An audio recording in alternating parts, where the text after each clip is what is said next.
Вітаю вас, дорогі друзі! Сьогодні поруч зі мною музикант зі світовим іменем, відомий кларнетист та диригент, засновник молодіжного оркестру Joy у Японії, музичний директор оркестру Beethoven Сімфонієта, рекламне обличчя бренду Yamaha, артист із величезним виконавським досвідом Тарас Демчишин.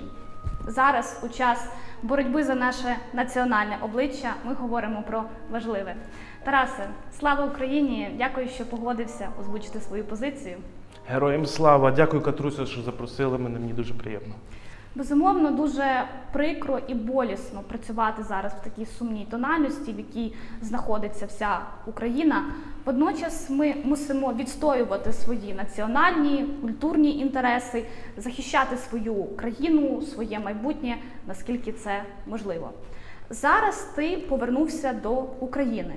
Чим займаєшся, над чим працюєш, як вболіваєш за батьківщину? Взагалі, щодо цієї ситуації, ще перед війною, коли я був в Японії, я вже відчував, що назріває війна, і я дуже хвилювався і дуже переживав. Гуляючи вулицями Японії, постійно думав про Україну, як сюди повернутися. І повернувся перед війною. І відразу, коли почалась війна, я мав інтерв'ю з відомими японськими газетами і телебаченням NHK і Nikkei. І детально їм розповів про злочинця Путіна, хто це такий насправді, тому що японці дотепер ще намагалися знайти якусь причину, чому Росія напала на Україну. Тому я займався на початку війни цими справами, повідомляв японські ЗМІ, після чого японці кардинально змінили свою думку і вони почали підтримувати Україну. А зараз я, звичайно, вірю в перемогу України, і я готую різні проекти музичні, благочинні концерти. Про це ми ще поговоримо далі. Як митець може підтримати Україну зараз, у цей складний час? В цей складний час митець повинен нести українську культуру, в першу чергу, у світ. Робити благочинні концерти на підтримку нашої армії, збирати кошти на потреби, на ліки. Це дуже важливо. Я собі пригадую, як в Японії в 2011 році в Міягі було велике цунамі, і багато будинків було постраждалих, і люди приходили прямо в ті будиночки і виконували для постраждалих людей концерти.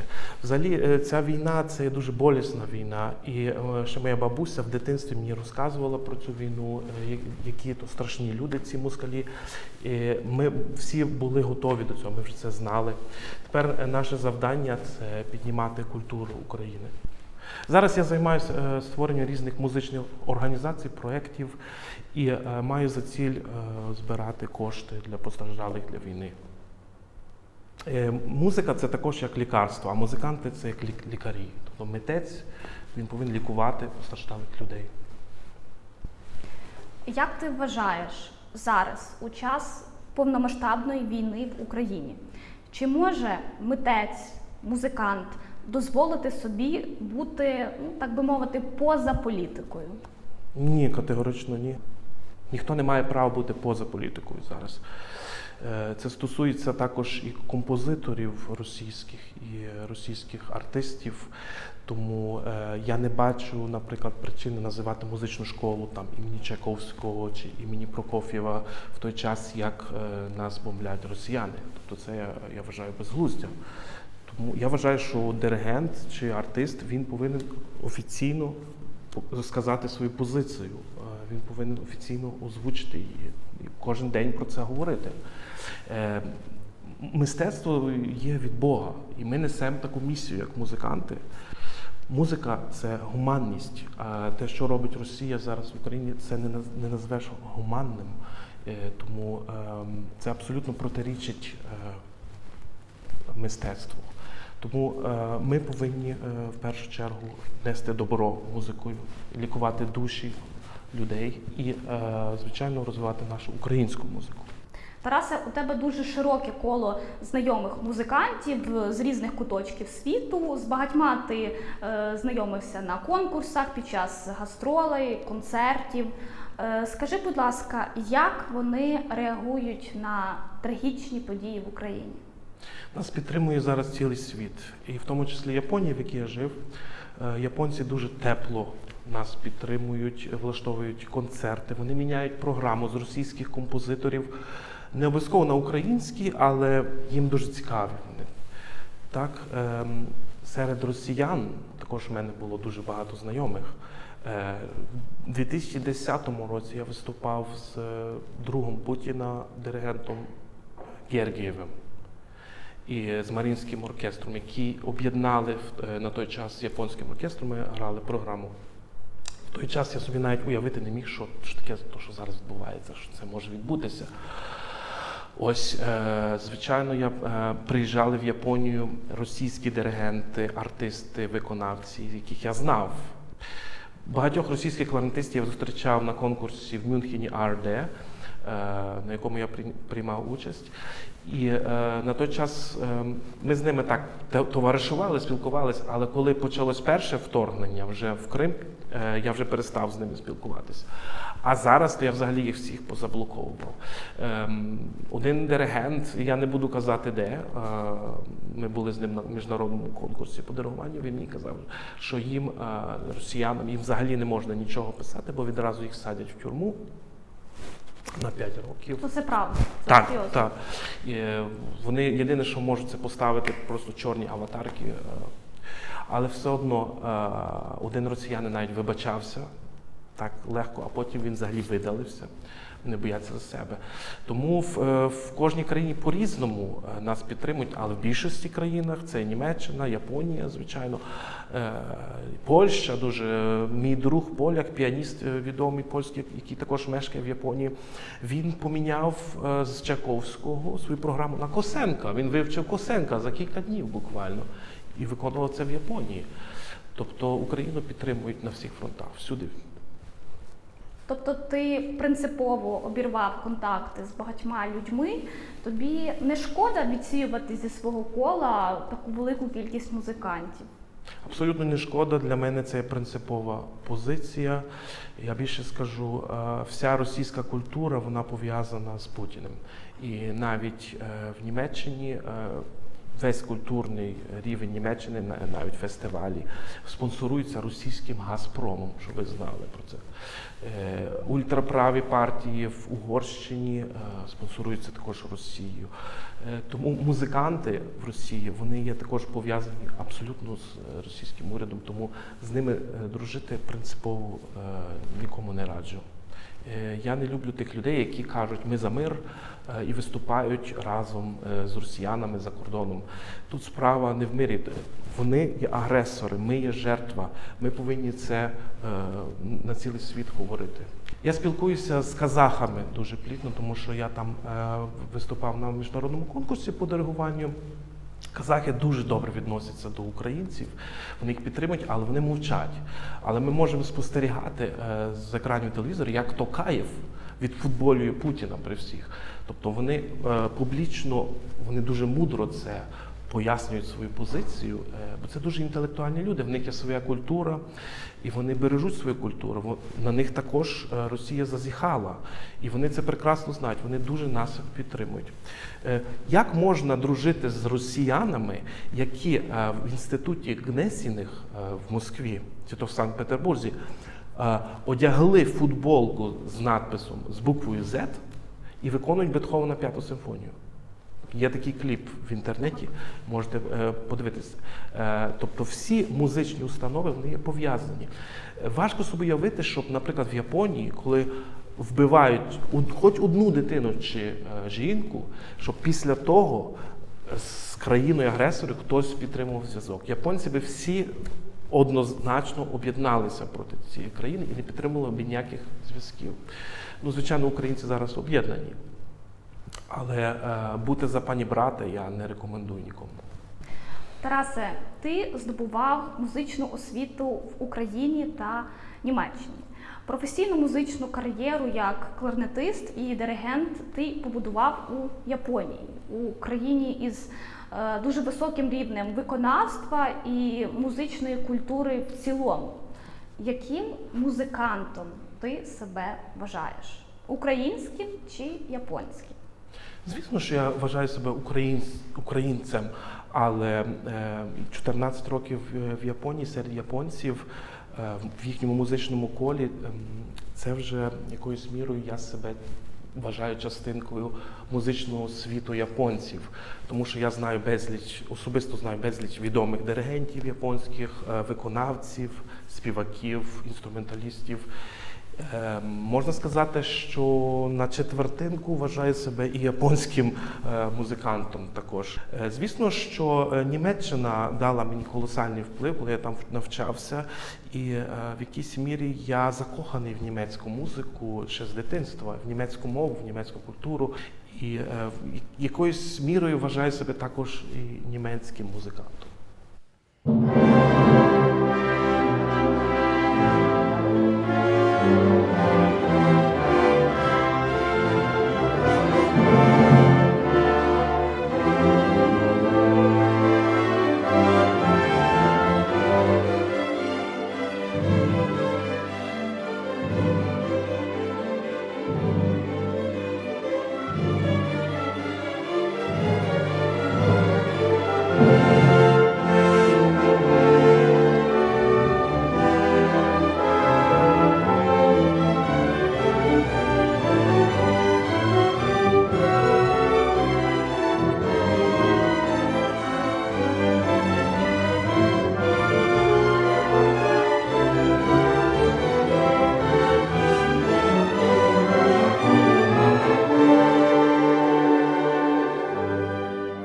У Японії ти здобув дуже ґрунтовний, професійний музичний досвід.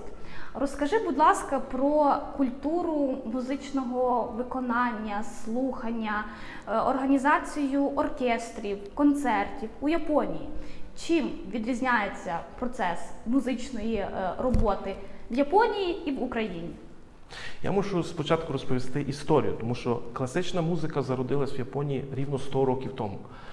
В результаті Першої світової війни в Японії були полонені німці. Вони об'єднались, створили ансамбль і виконали 9-ту симфонію Бетховена. Це було в 1918 році, здається. З цього часу в Японії почала розвиватися класична музика. Взагалі в Японії є своя музика, там є свої інструменти, шамісен, тайко і так далі. І до початку ХХ століття там виконувалась тільки їхня музика. В них дуже важливий є Сава Шуджі, який починав розвивати західну музику. Він відкрив коледж в Токіо, він почав вивчати і вчити японців класичної музики. Японці дуже полюбили класичну музику, вони фанатично відвідують класичні концерти, вони тебе чекають внизу, вже просять в тебе автограф після концерту, вони є твої фанати, пишуть тобі листи, сидять в своїх місцях, як вони слухають якусь симфонію, сидять з партитурами, бабусі їхні. Тобто там це дуже на фанатичному рівні. Всі музиканти співпрацюють з відомими брендами, таких як Yamaha чи Kawai, і вони рекламують їхні інструменти і так далі. Сама організація оркестрів в Японії є дуже доброю. Музиканти нормально забезпечені, в них є страховка, є система Principal. Система Principal – це означає, що в кожному оркестрі є головний інструменталіст, це є головний кларнет, там концертмейстер групи фаготів, там тромбонів чи ще когось, і вони отримують ще до цього надбавку. Звичайно, конкурс проводиться, і музиканти ставлять кружечки або хрестик, якщо їм подобається, то вони вибирають цю людину. І так кожні 3 роки відбувається таке голосування. Музиканти також керують самі оркестром. Директори в Японії нічого не вирішують, директори працюють на музикантів. Сам музикант може пожалітись на директора, його можуть вигнати з посади. Тому директор старається залучати відомих артистів, співаків, диригентів, дбає про те, щоб музикантам піднімали зарплатню. Тобто він працює на них, в них така система. Самі музиканти вирішують, кого обрати. Дуже важливо є teamwork. І це не тільки стосується оркестрів. Teamwork – це означає, що люди спільно працюють І це для них дуже важлива справа. Вони фанатично віддані цій роботі. В Німеччині, якщо порівняти з Німеччиною, то німці вони більш свобідні. Але тімворк в них також є. Тобто в них і те, і друге. А в японців фанатичність, оця спільна праця. Тобто вони віддані цьому оркестру. Вони хочуть залучити побільше публіки. Для них це є свята справа. Отже, в Японії керує спілка музикантів цілим оркестром. І це все дуже організаційно добре зроблено, і музикант відчуває себе зіркою. Тобто кожен музикант в Японії – це як зірка. Ним захоплюється публіка, його слухають, він дає майстер-класи. В цьому плані організація в Японії є безліч різних фактів, які би я міг розказати ще, є дуже доброю.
Тарасе, зараз ти плануєш здійснити деякі благодійні проєкти, тебе запрошують на концерти на підтримку України. Розкажи про свої плани. В вересні маю виступ в австрійському посольстві в Токіо. Потім в жовтні я маю концерт, я маю диригувати славнозвісному українському скрипалеві Олегові Крисі, котрий часом приїжджає в Японію, котрий часто раз на рік приїжджає в Японію. До речі, в грудні я теж мав мати з ним виступ, але через коронавірус Японія дуже строга до коронавірусу, там багато обмежень, він не зміг з Америки приїхати на той час і виступали інші солісти.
А в жовтні знову маю з ним концерт, я буду йому диригувати.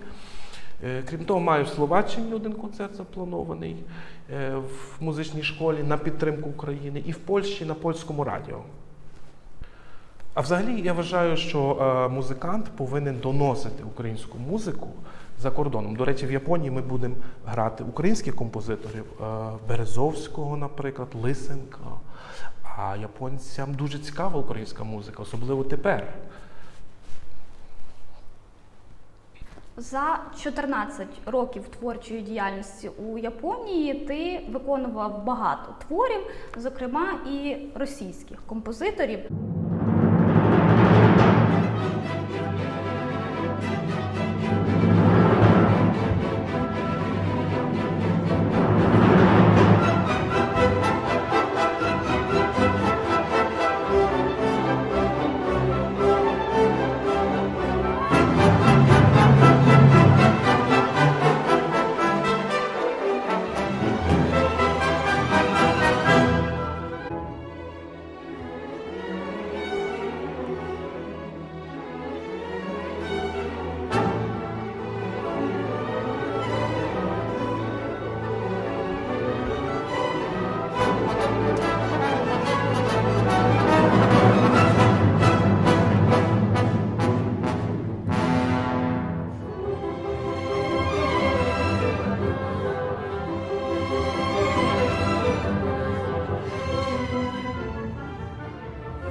Як змінилася твоя позиція щодо російської академічної музики зараз? Звісно, що змінилася, але на той час, у 2007 році, коли я попав в японський оркестр, ми виконували і Чайковського, Рахманінова, і, звичайно, на той час я любив цю музику, я її вивчав. І японці, на жаль, мене вважали росіянином. Я постійно повинен був їм доводити, що я українець, що це інша культура, що це інша країна, що в нас свої композитори. Тобто мені було трохи сумно, тому що японці раніше, ще якщо сказати 14 років тому, вони не знали, хто такі українці. Тобто вони знали, вони чули там слово Чорнобиль, вони чули там про Шевченка, але не нашого, не Тараса Шевченка, а Андрія Шевченка, футболіста. Так, це їм було відомо. А більше вони нічого не знали. І треба було їм це все розказувати. Я намагався виконувати українську музику. Зараз, звичайно, це все є нереально. Останній раз, коли я виконував російську музику, це 2017 рік, Шостаковича «П'яту симфонію». В ній дуже цікава друга частина, концепція дуже цікава. Це карикатура на бал, який відбувається в Кремлі, де Сталін там жирують зі своїми підлеглими, вони піднімають тости, він викликає балерину до себе. Тобто можна собі уявити такі картинки в цій симфонії, бо це сарказм. В цій самої симфонії відбувається світло в кінці тунелю.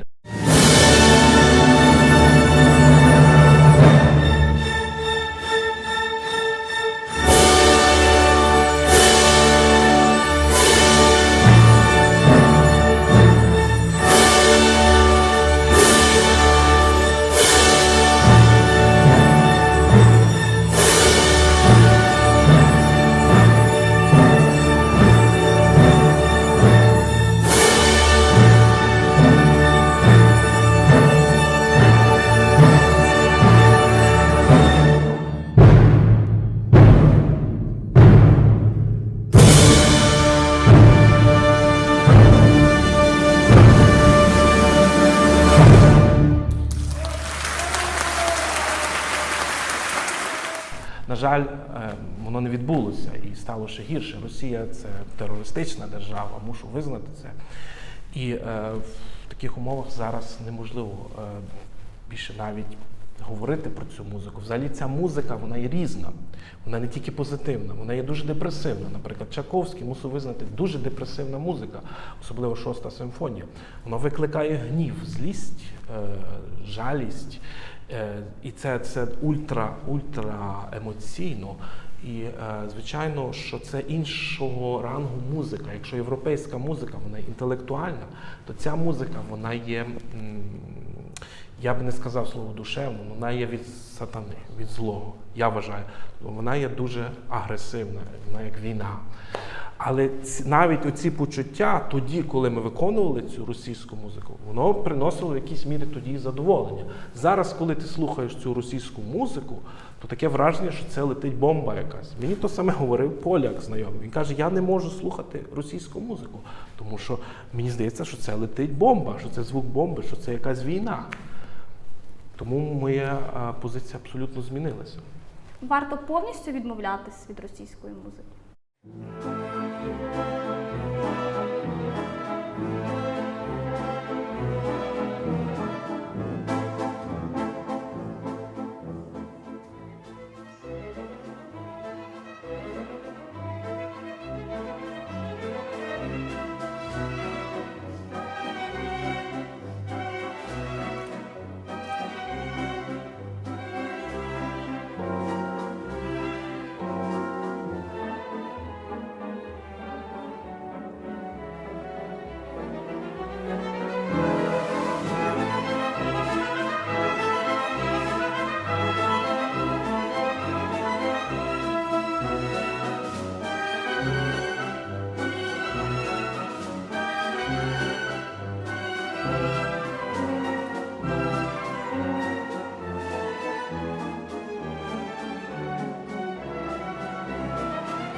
Я вважаю, що на якийсь час так.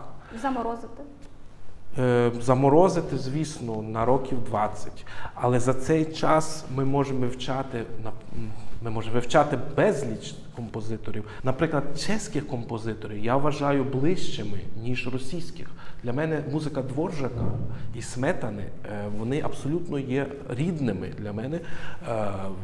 Для мене ця музика є моєю рідною.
Згадати Сметана «Молдау».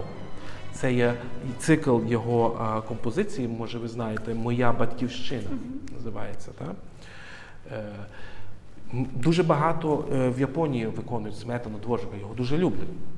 Мені ця музика з своїми слов'янськими танцями завжди нагадувала, власне, українську музику. Тому російська музика, по суті, вона не є близькою до української, більше є чеська. Чеська, Сметана, Дворжак. Ну і, звичайно, ми можемо вивчати польських композиторів, таких як Шимановський, Якщо хтось не знає, що Шимановський, польський композитор, народився в Україні, і він заснував Одеську консерваторію, якщо хтось не знає цього. Крім того, Винявський в своїй мірі. Взагалі в школі, от я собі пригадую, тепер ліцей називається, всі виконували Чайковську. Мало хто виконував Мендельсона чи Моцарта, чомусь всі хотіли грати Чайковського. Це погано. А зараз потрібно це все реформувати. І італійської, французької музики, безліч різної музики, яку треба вивчати, звичайно, німецької, австрійської, австро-німецької музики. Тобто все-таки є дуже багато варіантів, які можуть прийти на зміну російським творам? Це не те, що варіантів, є завжди бажання, і я вважаю, це необхідність вивчати постійно нових композиторів, але вивчати їх детально. Російську музику нам взагалі не потрібно вивчати. Російську музику взагалі вивчати не треба. Все, що там є, це просто голосно. Так заграти, щоб настрашити публіку, таким форте. Розумієш, це руйнує звук оркестру. Я можу сказати, що наші оркестри, на жаль, не всі, але вони є російсько орієнтовані по звучанню. Тобто мало барокових, мало деталізованих пошуків в симфонічній музиці.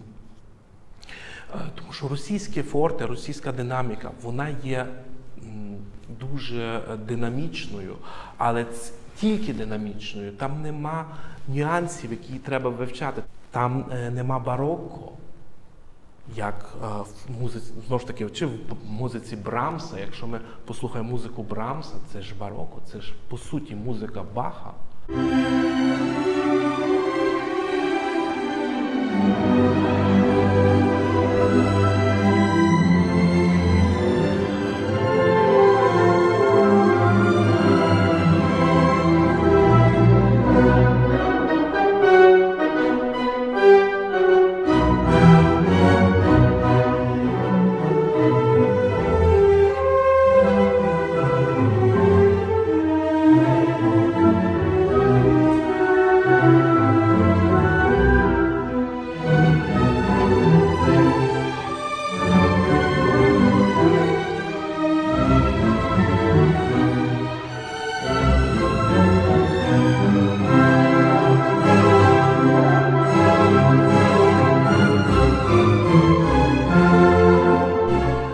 Там є дуже багато речей, які нам треба вивчати детально.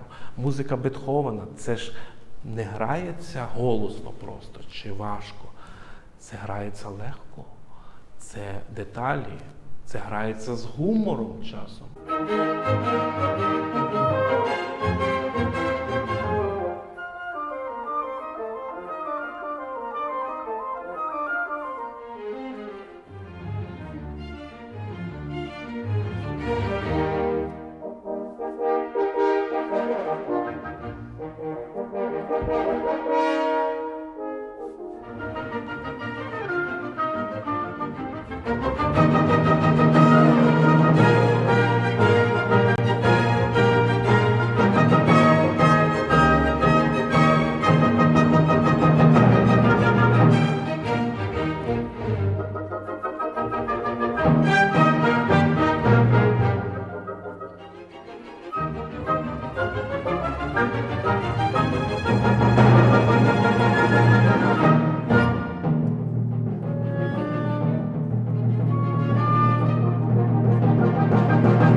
Так само, як і музика Гайдна, тому що Бетховен вчився в Гайдна.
Але, на жаль, ми маємо вплив російського, мистецтва, російської освіти. І тому, так як в нас грають зараз Бетховена, можливо, почали якісь тенденції відбуватися, але так його не грають в Німеччині, чи ще в якійсь, чи в Франції, чи ще десь. Ну, переважно в Німеччині. Зараз ти розпочинаєш будувати свою нову музичну історію в Україні. Один із твоїх найближчих проєктів – це відкриття філії оркестру бренду Beethoven Sinfonietta, який ти заснував у Японії у 2014 році. Чому ти вирішив перенести Beethoven Sinfonietta із далекої Японії зараз на Батьківщину? Дякую за запитання. Beethoven Sinfonietta – це дуже важливий проєкт для мене. Я його почав робити в Японії. Важливість цього оркестру є, власне, те, про що я говорив тільки що. Це є пошук деталей в музиці, це є барокове виконання музики Бетховена. Я є фанатом Ніколаус Харнонкурта, який досліджував класичні твори в бароковому виконанні. І я вважаю, що на той час, коли жив чи Бетховен, чи Моцарт, чи Гайден, оркестри мали інше звучання. Смички були інакшими, вони були зроблені з живота вівці. Струни були іншими, не було такої динаміки, як зараз. Інструменти теж. Смички були такі півокруглі. Тому в більшій мірі там артикуляція була дуже важливою. І, власне, Beethoven Симфонієтою ми почали в Японії виконувати, ми виконали майже всі симфонії Бетховена, навіть 9-ту.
І кілька фортепіаних концертів, і ми грали не тільки Бетховена. Це не означає, що ми граємо тільки Бетховена. Ідея створення Beethoven Симфонієта зародилась в грудні, якраз на його день народження. І ми почали з його симфоній. І тому назвалось Beethoven Симфонієта. Зараз в Україні цей проєкт є необхідним, я вважаю, тому що кожен диригент, чи музикант, чи артист повинен в першу чергу працювати на благо своєї країни. І все те, що я робив в Японії, зараз я хочу перенести сюди.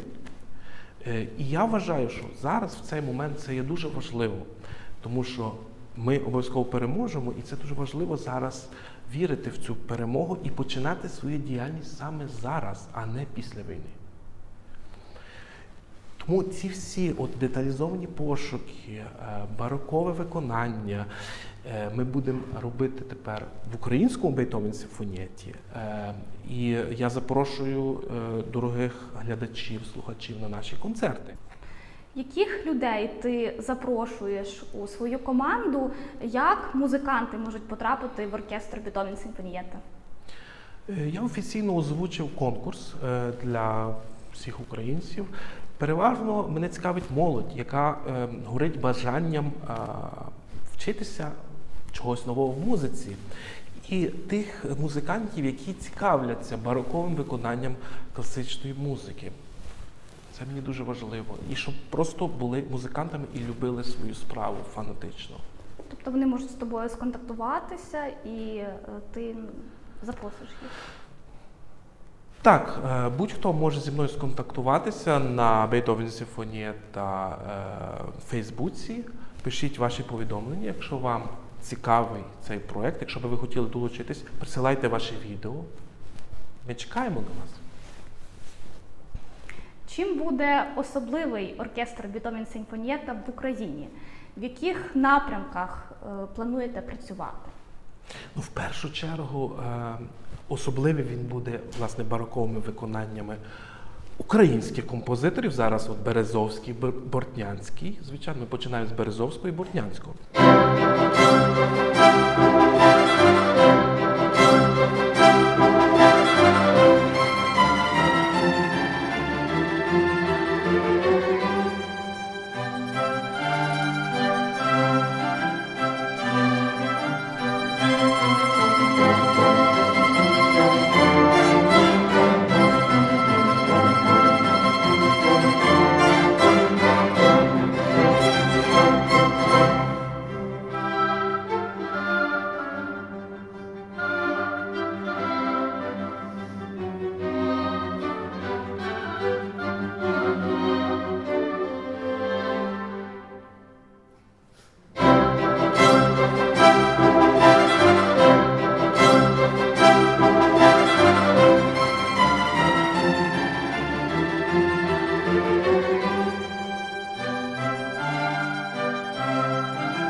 Саме основне те, що ми будемо виконувати українську музику, бо зараз це є необхідність номер один в цілому світі виконувати українську музику. Звичайно, ми збираємося цим оркестром проводити гастролі по Європі, можливо, і в Японії, і в Україні. Робити також благочинні проекти і не тільки, і робити проекти на благо української музики. Тому що в нас дуже багато наших прекрасних композиторів, яких потрібно виконувати. Дуже багато різних музикантів з різних країн, диригентів, виконавців шукають матеріали для виконання українських композиторів. Особисто мій улюблений український композитор – це є Лятошинський. Звичайно, Beethoven Sinfonietta – це не означає симфонічний оркестр, це є симфонієта, це є камерний оркестр, тому поки що такого складу, як для музики Лятошинського, у нас немає. Але я думаю, що в майбутньому я зможу це здійснити. Ти висунув ще одну важливу ідею, яка, я впевнена, переросте у велику і дуже цікаву організацію. Це Асоціація кларнетистів України. У ній ти плануєш об'єднати студентів, випускників, досвідчених музикантів, українських кларнетистів, щоб разом обмінюватися знаннями, творити на користь України. Як ти бачиш цю асоціацію? Музиканти можуть контактувати у вільній формі, чи ти плануєш виконувати разом якісь твори, утворювати ансамблі? Найголовніше – це зміна стереотипів в цій асоціації. Тобто, щоб люди не ділились на якісь групи. На прикладі Японії, там є безліч духових оркестрів, безліч різних ансамблів. Що нам не вистачає в Україні? Це об'єднання музичних колективів, це вивчення ансамблевої музики. Це є дуже важливо для ритм, гармонія. І це все дуже важливо. Тому я вважаю, що кларнетисти повинні об'єднатись не тільки для вивчення музики, але і для того, щоб популяризувати якісь бренди, чи там інструменти Yamaha, чи Selmer. Можу сказати ще раз, на прикладі Японії, там є Crampon, там є Selmer, там є Yamaha. І музиканти, вони пов'язані з ними. Є безліч духових оркестрів, які виконують музику, наприклад, симфонію Бетховена, але для кларнетів. Дуже є багато різних гарних ідей по поводу цього, але саме основне, щоб музиканти, кларнетисти не ворогували між собою, але щоб об'єднувались і влаштовували якісь майстер-класи, якісь зустрічі, якісь ансамблі, якісь конкурси навіть, фестивалі кларнети. Тобто є дуже багато гарних ідей. Запрошую до Кларнетової асоціації України.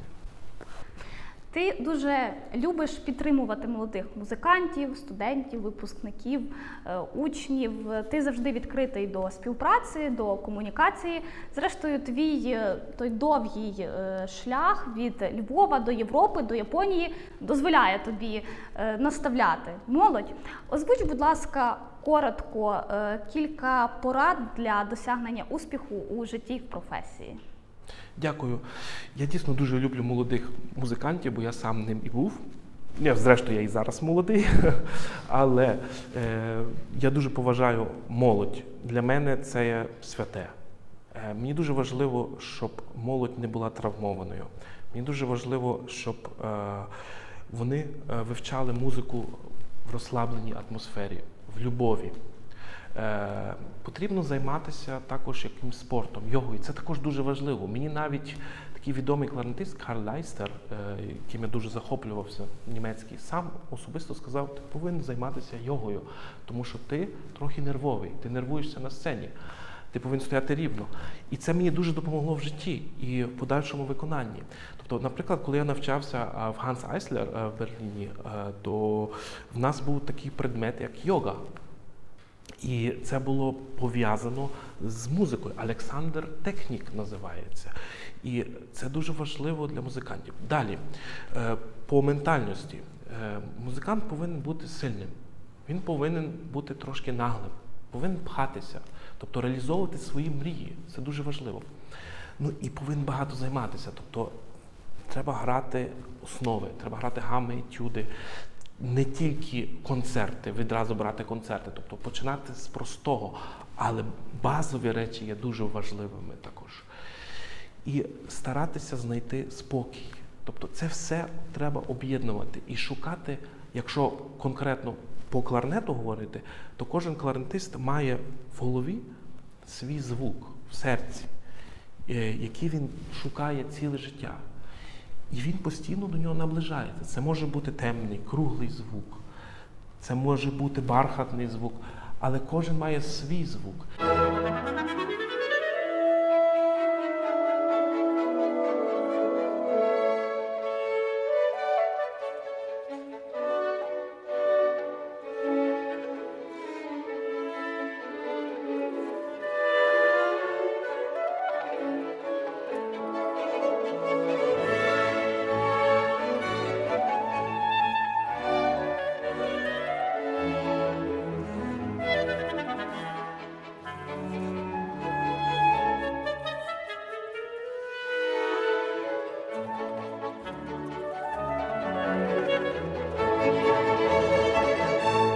І завдання викладача допомогти цьому молодому студенту чи учневі розвинути, власне, його талант, власне, те, що він має, а не те, що нав'язує викладач. Тому я бажаю всім прислухатись до моїх порад. А так, будь-хто може взяти в мене уроки по кларнету або по диригуванню, кому цікаво. Як навчатися молодим музикантам у такий складний час? Адже студенти, учні розгублені, деякі травмовані психологічно, вимушені переїжджати. До того ж, дистанційний формат навчання, який ми переживаємо протягом останніх кількох років, він теж залишає відбиток на якості занять. Як розвиватися, як знайти мотивацію і рости у професійному плані у такий складний час? Звичайно, що в умовах війни є надзвичайно складно сконцентруватися на навчанні, але ми повинні пам'ятати, що завдання ворога – це знищити нас зсередини, це знищити нашу культуру. Це те, що ми будували багато сотень років, тому що українська культура, вона давно існує, так, ще від часів класики, в нас є Березовський, в нас є Бортнянський. Ми не маємо права піддаватися цьому. Ми повинні жити і повинні вчитися. Ми повинні думати на благо держави як такої. Ми повинні докладати зусиль для того, щоб не всі виїжджали, щоб могли люди тут вчитися, тут працювати. Навіть в умовах війни ми можемо глянути, як це робить Ізраїль, як вони живуть і воюють в той самий момент. Тому я вважаю, що не можна, значить, себе самого вбивати зсередини. Тобто є люди, які травмовані, які переживають, вони нервуються. Це дуже важливо, в нас цього мало, на жаль. І це все треба розвивати. Звичайно, і інструменти, і об'єднання музичних брендів з музикантами, щоб вони підтримували студентів. Це все є дуже важливо, але я вірю, що в Україні цей розвиток відбудеться. Зараз саме основне – виконувати по максимуму в різних частинах світу нашу українську музику, тому що все залежить, як ми виконуємо цю музику. Пора вже перестати, так як раніше, встидатися нашої рідної музики, тому що ми колись виконували російську музику, ми виконували багато Прокоф'єва і так далі. Тому що ми думали, що ця музика є ефектнішою від нашої. Та ні, в нас є Косенко, в нас є Лисенко, в нас є Барвінський, в нас є барокко, в нас є сучасні прекрасні композитори. І це все потрібно розвивати. Наша зустріч добігає до кінця, але попереду ще друга частина нашого інтерв'ю, де ми дізнаємося про невідомі сторінки життєвого і творчого шляху нашого зіркового гостя Тараса Демчишина. Тарасе, дуже дякую тобі за цікаву, за потрібну розмову, за важливі думки і настанови. Дякую, що... Дякую, Катруся, що запросила. Ти чарівно виглядаєш. Дякую. Дорогі друзі, чекаємо вас на нашому інтерв'ю. Дорогі друзі, дякуємо за те, що ви були з нами. Разом до перемоги і до нових зустрічей. Слава Україні!